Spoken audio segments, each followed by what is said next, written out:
अस्सलामुअलैकुम। उम्मीद करती हूँ सब लोग बखैरियत होंगे, सबके रोज़े बहुत मज़े से जा रहे होंगे।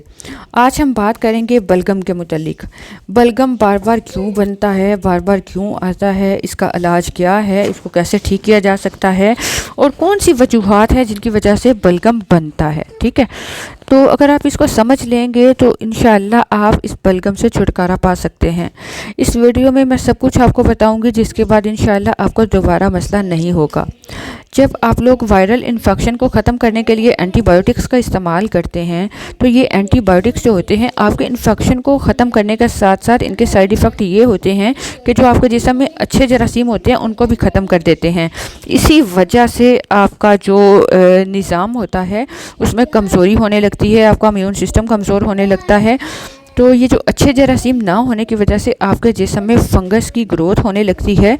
ये जरासीम जो कि पहले फंगस को रोके हुए थे, ये अब जबकि ख़त्म हो चुके हैं, जिसकी वजह से फंगस की ग्रोथ पूरी बॉडी में हो सकती है। तो इसके साथ साथ ये साइनसाइटिस की वजह बनती है, ऐसी कंडीशन जिसमें आपको फेस के पीछे खाली जगहों पे स्वेलिंग हो जाती है, पेन होने लगती है और सर में दर्द रहता है, नाक बहने लगती है। ठीक है, नाक बंद हो जाती है। अब आप वायरल इन्फेक्शन को ख़त्म करते करते अपने इम्यून सिस्टम को वीक कर लेते हैं एंटीबायोटिक्स का ज़्यादा इस्तेमाल करने से। तो आपको स्ट्रॉन्ग मेडिसिन का सहारा लेना पड़ता है, जिसकी वजह से मज़ीद साइड इफ़ेक्ट होते हैं और आपका जो मुदाफ़ी निज़ाम है वो और भी कमज़ोर होने लगता है। तो इसी तरह एक एक करके इसके मुतालिक मैं आपको बताऊंगी कि कैसे आप इन मेडिसिन से छुटकारा पा सकते हैं, कैसे आप मेडिसिन के बगैर गले में आने वाली बलगम को ख़त्म कर सकते हैं।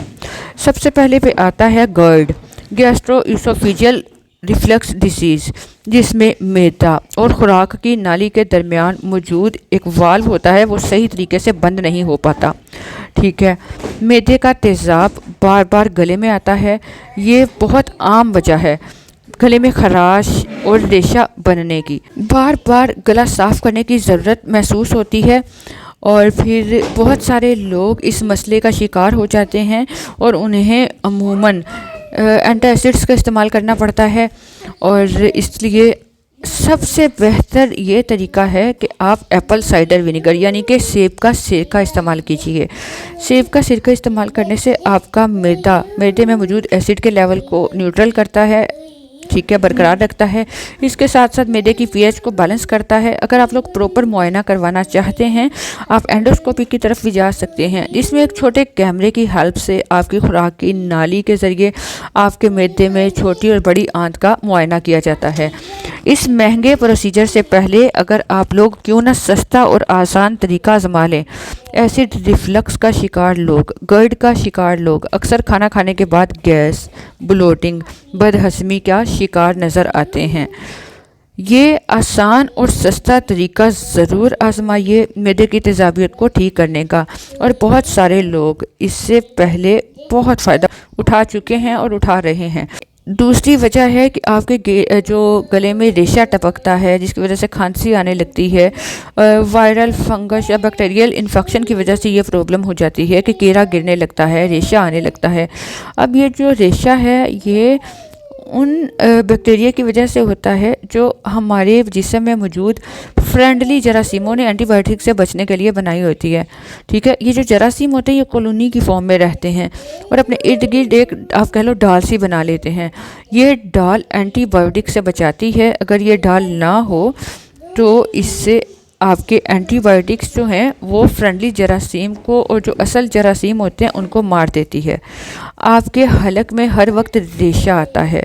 ठीक है, रात को आप लोग खर्राटे लेते हो, सही तरह से सांस नहीं ले पाते, और इन सब की वजह आपके जिस्म में मौजूद फ्रेंडली जरासीम को ख़त्म होना शामिल है।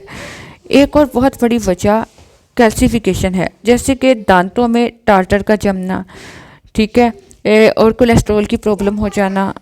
अगर आप इससे एंटीबायोटिक से इलाज करते हैं, ट्रीट करते हैं, तो इससे और मसला बढ़ जाता है। आप खुद फील करेंगे कि इनका इस्तेमाल करने से आपकी प्रॉब्लम और बढ़ जाती है। देखिए, ये जो फ्रेंडली जरासीम होते हैं ये एंटीबायोटिक्स का इस्तेमाल करने से अपनी बायोफिल्म को ज़्यादा स्ट्रॉन्ग कर लेते हैं और ये बायोफिल्म बहुत ज़्यादा थिक, स्लाइमी, चिपचिपी सी होती है। अब ये फ्रेंडली जरासीम अपने आप को महफूज करने की कोशिश में ज़्यादा रेशा पैदा करने लगते हैं। अगर आपका रेशा पीला या सब्ज रंग का है तो ये बैक्टीरियल इन्फेक्शन है। अगर आपका साफ क्लियर ट्रांसपेरेंट रेशा है तो ये वायरल इन्फेक्शन की वजह से है। आपको ये दोनों इन्फेक्शन इकट्ठे भी हो सकते हैं कि कभी वाइट रेशा आए और कभी येलोइश। ठीक है, अगर पोस्ट नेज़ल आपकी प्रॉब्लम ज़्यादा सीवियर नहीं है तो आप गरारे कर सकते हैं, आप नेज़ल रिंस कर सकते हैं। ठीक है, कि नाक को अच्छी तरह से आप धो सकते हैं। इसके लिए मार्केट में बहुत प्रोडक्ट्स आते हैं जिसमें आप एक नतने से पानी डालकर दूसरे से बाहर निकाल सकते हैं। इसके अलावा आपको बताती चलूँ, नमक में anti bacterial anti microbial properties होती हैं जो जरासीमों को मारता है और माइल्ड इन्फेक्शन को क्योर करता है। ठीक है, तो आप इसका इस्तेमाल कर सकते हैं। इसे घर में आप कैसे बना सकते हैं, जिसमें आपको आधा चम्मच नमक लेना है, 1 कप पानी में मिक्स करके नोज़ को अच्छी तरह धोना है। इसके लिए मार्केट में बोटल्स अवेलेबल होती हैं जिससे एक नतने से आप पानी डालकर दूसरे नतने से बाहर निकालते हो। तो नमक एंटी माइक्रोबियल प्रॉपर्टीज़ रखता है, इसमें जरासीमों को मारने की सलाहियत होती है। आपको मज़े की बात बताती चलूँ और बहुत हैरानगी की बात वो ये है कि आप बेबी शैम्पू से भी रिंस कर सकते हैं। ठीक है, तो ये भी बहुत इफ़ेक्टिव होता है। नॉर्मल शैम्पू को इस्तेमाल नहीं कर सकते क्योंकि इसमें बहुत ज़्यादा केमिकल्स होते हैं जो कि नाक के अंदर इरिटेशन या इन्फ्लेमेशन पैदा कर सकते हैं, सोजिश की वजह बन सकते हैं। अब आपको करना क्या है, 2 चम्मच बेबी शैम्पू के आप इसके साथ 4 कप नीम गर्म पानी के ले लीजिए। इसको मिक्स कीजिए, दिन में 3 से 4 बार नाक को धोएं। ये आपके बलगम को लूज़ कर देता है। बेबी शैम्पू के साथ साथ अगर आप लोग नमक का भी इस्तेमाल करते हैं तो ये बहुत ज़्यादा इफेक्टिव होता है। इसके साथ साथ आप पायोडीन का इस्तेमाल कर सकते हो। पायोडीन बहुत ज़बरदस्त एंटी माइक्रोबियल है। इसको आप पानी के साथ मिक्स करके हर 12 घंटे के बाद इससे गरारे कर सकते हैं। ठीक है, नोज़ से 30 सेकंड के लिए ये पानी आप गले के पिछले हिस्से में रहने दें और उसके बाद थूक दीजिए। मैं आप लोगों को बताती चलूँ, 1 से 2 बार करने से आप लोगों को बहुत बेहतरीन रिज़ल्ट मिलेगा। और ये जो आलूदगी है ये भी इसकी वजह से भी रेशा बनने लगता है। इससे बचने के लिए आप अपने इम्यून सिस्टम को बहुत बेहतर बनाइए। इसका बेहतरीन तरीका यही है कि आप फास्टिंग करें, रोज़ा रखें, लंबा रोज़ा रखें। इसके लिए भी मैंने आपको पहले भी वीडियो में बताया है कि कैसे फास्टिंग से आप अपने इम्यून सिस्टम को, निज़ाम हाज़मा को बेहतर बना सकते हैं। डेयरी प्रोडक्ट वाली जो चीज़ें होती हैं वो भी रेशा करती हैं। चीनी बहुत बड़ी वजह है, ये सोजिश पैदा करती हैं। ठीक है, और लहसुन को अपनी खुराक का हिस्सा बना लीजिए। कोशिश करें कच्चा लहसुन, देसी लहसुन इस्तेमाल कीजिए।